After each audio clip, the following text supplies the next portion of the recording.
¿Qué tal amigos? Bienvenidos al canal.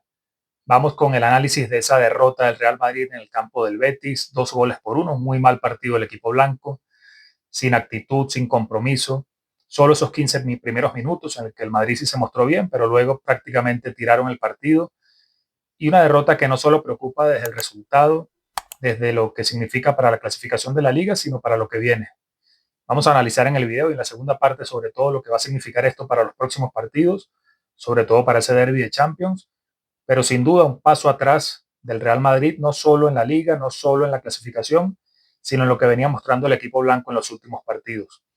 Carlo Ancelotti, con las bajas de Valverde, Bellingham y Ceballos, tres jugadores clave en el centro del campo, que lo vamos a analizar en la segunda parte del video, lo que significó no contar con estos tres jugadores. Pero Ancelotti dispuso prácticamente lo que tenía, un centro del campo con Tchouaméni y Modric. En la defensa decidió dar descanso y quiero pensar que fue solo un descanso de Raúl Asensio y apostó por Lucas Vázquez en el lateral, además de la inclusión de David Álava en el centro de la defensa, y arriba Brahim tomó el lugar de Bellingham. Pero más allá de nombres, de sistemas, de elecciones de Ancelotti, no hay un jugador del Real Madrid que se salve de la crítica, del rendimiento negativo que hubo en el Benito Villamarín. No hay un jugador que se salve del mal partido que se hizo. Desde Courtois hasta Vinicius Mbappé, todos tuvieron fallos imprecisos, irregulares, muy distantes de lo que han mostrado en los últimos partidos. Así que una derrota más que merecida del Real Madrid. Esta vez Hernández no influyó en el resultado y todo lo que vio. Y las críticas tienen que ir hacia el juego y hacia los jugadores y el cuerpo técnico del Real Madrid. El golpe del clan Negreira ya lo dieron en los partidos anteriores, como analizamos aquí, sobre todo contra el Español, contra Osasuna y también en el derby contra el Atlético de Madrid. Allí le dieron el golpe al Real Madrid que significó la pérdida de puntos en la liga, pero esta vez los 3 puntos fueron merecidamente para el Betis y el balance negativo para el Real Madrid de haber sumado solo 5 puntos en los últimos 5 partidos de liga. Esta vez, al menos contra el Betis en el Villamarín, fue exclusivamente por lo que se vio en el campo de juego. Y es sorprendente la derrota del Real Madrid porque los primeros 15-20 minutos fueron muy buenos. El Real Madrid salió a tener el balón, a dominar, metió al Betis contra su arco y así llegó el primer gol. Una gran jugada colectiva con hasta 19 pases. El Madrid se juntó en el centro del campo, prácticamente tocaron el balón todos los jugadores y vimos a un Kylian Mbappé que en esos primeros 15-20 minutos fue clave, retrasándose un poco en la posición, incluso en algún momento evocó a las acciones de Karim Benzema, su compatriota y exjugador del Real Madrid, porque vimos a un Mbappé retrasándose a 3 cuartos de campo, tocando más de espaldas al arco, y de hecho así llegó el gol, como insisto, después de una jugada colectiva, el francés recibió el balón en la frontal del área, vio la llegada de Mendy, después de una gran jugada individual, Mbappé abrió hacia la izquierda para la llegada de Mendy, que con todo el Madrid volcado en el campo del Betis, fue esa variante por la banda izquierda, y luego el francés entró para la llegada de Brahim, y es importante no solo el gol, la importancia de Brahim pisando el aire, sino que se juntaron en la zona ofensiva jugadores que no son precisamente delanteros. Mendy desde el lateral y Brahim, que sabemos que está ocupando una posición de volante externo, casi de extremo, fueron los que llegaron al área, mientras que Vinicius y sobre todo Mbappé se retrasaron un poco para atraer a los centrales y generar esos espacios para la llegada de jugadores de segunda línea. Y lamentablemente este gol que al final no sirvió de nada marca lo que debe hacer el Real Madrid en los próximos partidos, esa movilidad ofensiva, pero insisto, paradójicamente después de ese gol el Madrid se desconectó, parecieron como verse tan superiores que prácticamente dejaron de hacer lo que estaban haciendo, que en esos 15-20 minutos era muy bueno y habían dominado por completo al Betis y le cedieron la iniciativa al equipo verde y blanco que con un gran Isco, de verdad que fue la figura del partido, con una gran actuación en el centro del campo, encontrando espacios, claridad para habilitar a sus compañeros. Empezó el Betis a adueñarse del partido, insisto, una desconexión total del Real Madrid, que a partir de esos 15-20 minutos se desconectó, se salió del partido y bueno, le entregó el dominio al Betis. Así llegó el gol del empate, ya cuando el Betis había empezado a tomar el control del partido,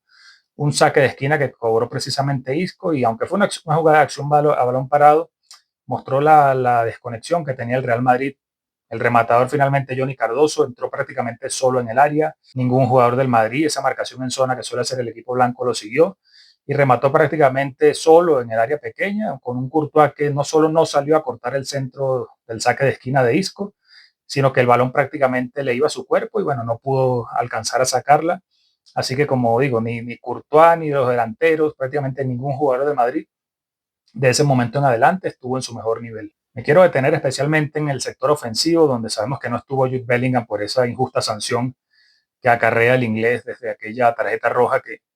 por una falsedad en el acta arbitral terminó perjudicando al jugador del Real Madrid, pero es que ni Vinicius ni Mbappé estuvieron en su nivel. Si analizamos las estadísticas, entre los dos perdieron 35 balones. Mbappé, que al final fue sustituido, decía Ancelotti, por ese problema en la muela que le impidió entrenar en varios momentos de la semana y que incluso le sacó el partido de Copa del Rey contra la Real Sociedad. Mbappé ni siquiera probó al arco, insisto, le rescato esos 15 primeros minutos donde sí supo volantear, retrasarse y juntarse con sus compañeros, pero no fue una amenaza en el último tercio de campo, sobre todo de cara al arco. Y Vinicius, bueno, impreciso al final, intentó hacer un par de regates allí cuando ya el Madrid estaba perdiendo, pero se le vio también fuera de su mejor nivel, no pudo desbordar a los defensas del Betis. Y bueno, quiero pensar que es un mal partido en general del equipo y que se van a cambiar el chip para lo que viene, que sabemos que es un partido de otro nivel contra el Atlético de Madrid del Champions, donde ahí sí se va a jugar media temporada del Real Madrid. No hay ninguna excusa para la derrota del Real Madrid, pero me quiero detener en el análisis de lo que significan Valverde, Ceballos y Bellingham para el equipo de Ancelotti. Si nos fijamos, quizás la última gran actuación que tuvo, que ha tenido el Real Madrid en esta temporada fue ese partido contra el Manchester City en el Bernabéu, la vuelta de la ronda de repechaje del playoff de la Liga de Campeones. Y precisamente si analizamos los pases que dio el Real Madrid en ese encuentro, nos encontramos que Valverde, Bellingham y Ceballos en este orden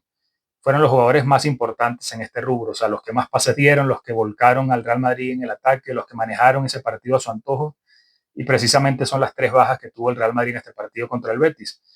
Si el Madrid echó en falta a estos tres jugadores, bueno, Tchouaméni no pudo, sabemos que su virtud principal es defensiva, luego incluso terminó jugando como central ante la salida de Álava en el tramo decisivo del partido contra el Betis. Y a su lado estuvo Luka Modric, que sabemos que es un jugador importante, pero sobre todo si está bien rodeado, si tiene al lado a un Ceballos, a un Bellingham, no le bastó a Modric para hacer ese bastión, ese eje en la creación del juego del Real Madrid. Y allí en el centro del campo el Real Madrid perdió el partido, insisto, contra un gran Isco, que fue la auténtica figura del encuentro. Si comparamos lo que va a ser este partido con el próximo ante el Atlético de Madrid por la Liga de Campeones, bueno, sabemos que Ceballos tiene una lesión ya de varias semanas. Lamentablemente ese choque con el japonés Kubo lo va a sacar de este tramo importante de la temporada. El Madrid pierde mucho allí, un Ceballos que estaba siendo clave con y sin balón, y bueno, es una baja muy sensible que vamos a analizar luego en otro video antes de la eliminatoria contra el Atlético de Madrid. Pero además tampoco va a estar Bellingham por la otra suspensión por acumulación de amarillas que arrastra en Liga de Campeones, así que esperemos la vuelta de Valverde, quién sabe si como lateral o como centrocampista, pero sin duda el Madrid perdió mucho en este partido por esa baja de los tres jugadores claves en el centro del campo. Tampoco estuvo Asensio en la defensa, insisto, ojalá haya sido por descanso y no sea que Ancelotti esté pensando ya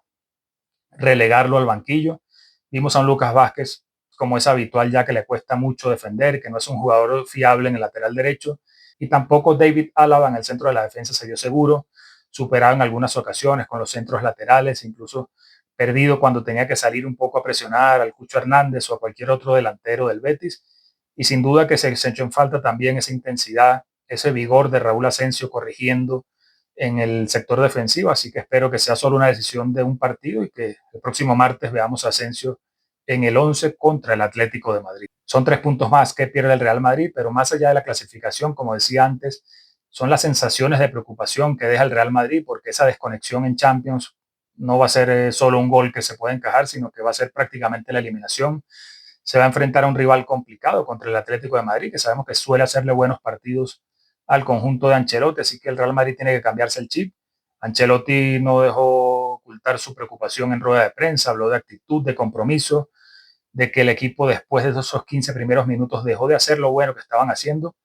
Y si analizamos el mapa de calor en comparación de la primera con la segunda parte, y es cierto que los mapas de calor hay que analizarlos con pinzas, hay que saber interpretarlos,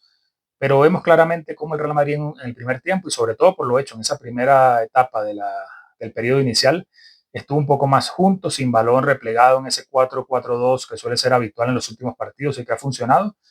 Pero a raíz de la ventaja, los jugadores se salieron un poco de ese plan que había mandado Ancelotti y vemos cómo el equipo se volvió a romper en ese 4-2-4 que hacía varios encuentros que no lo veíamos. Vemos cómo los cuatro jugadores ofensivos se quedaron lejos de los dos centrocampistas. El Madrid perdió esa batalla allí porque Tchouaméni y Modric no se daban abasto para competir contra Cardoso, contra Altimira, contra el propio Isco. se dieron ventajas por los costados con un Anthony que no fue figura, pero sobre todo Jesús Rodríguez, el canterano del Betis, sí creó peligro por la banda izquierda, así que el Real Madrid perdió esa batalla y sobre todo fue perdiendo a lo largo del partido lo que seguramente había planteado Ancelotti, que también tiene responsabilidad, por supuesto, en el mal partido que se hizo, pero quizás sus jugadores se vieron tan superiores que empezaron a olvidar lo que se había hablado en la previa y bueno, ante un buen Betis que sabemos que en el Villamarín está teniendo una buena temporada, el Madrid lo pagó caro con una derrota que es un duro golpe para la liga. Así que este duro acicate, bueno, es un llamado de atención para lo que viene haciendo el equipo, que no es tan superior a nadie para ganar en segunda velocidad. Es cierto que ante varios equipos de la liga se puede ganar al 50%, pero no es la actitud de un equipo que quiere ir a por todo. La actitud y el compromiso son innegociables y bueno, ojalá hayan tomado nota para lo que viene. El próximo martes en Liga de Campeones, ese partido de ida contra el Atlético de Madrid en el Bernabéu y una semana después la vuelta en el difícil siempre campo del Metropolitano. Así que solo queda esperar que se aprenda de la derrota, que haya un mensaje duro en la interna, en el vestuario, de que no se puede volver a repetir esto y que, bueno, pasen la página para centrarse en el duelo clave de Liga de Campeones. Si te gustó el análisis, déjame un like, un comentario sobre qué te pareció el partido, suscríbete al canal y te veo en el próximo video.